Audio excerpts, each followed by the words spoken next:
নমস্কার। আজকে বানাবো উইকেন্ড স্পেশাল চিকেন মালাইকারি, একদম অন্যরকম স্বাদের। তো প্রথমেই মাংসটা ভালোভাবে ধুয়ে নিতে হবে। তো মাংসতে দিয়ে দিতে হবে 100 গ্রাম মতো টক দই। তো তারপর দিয়ে দিতে হবে স্বাদ মতো লবণ, দিতে হবে স্বাদ মতো হলুদ, ও দিতে হবে অল্প করে লঙ্কার গুঁড়ো। লঙ্কার গুঁড়োটা নাও দিতে পারেন।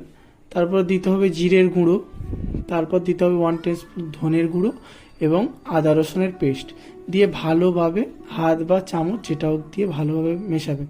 এদিকে একটা মশলা বানাতে হবে, পেঁয়াজ আর কাজু বাদাম পেস্ট করে নিতে হবে। এদিকে মাংসটা মাখা রয়েছে, এদিকে ওই মশলাটা, আর এদিকে নিতে হবে 1 বাটি মতো নারকেলের দুধ। তো একটা কড়াই ভালোভাবে গরম করে নিতে হবে, দিতে হবে একটু বেশি পরিমাণে তেল। গোটা মশলায় নিয়েছিলাম লবঙ্গ, দারচিনি, বড় এলাচ, ছোট এলাচ, আর দিতে হবে একটা কুচনো পেঁয়াজ, দিতে হবে একটু চিনি ক্যারামেলাইজ করার জন্য।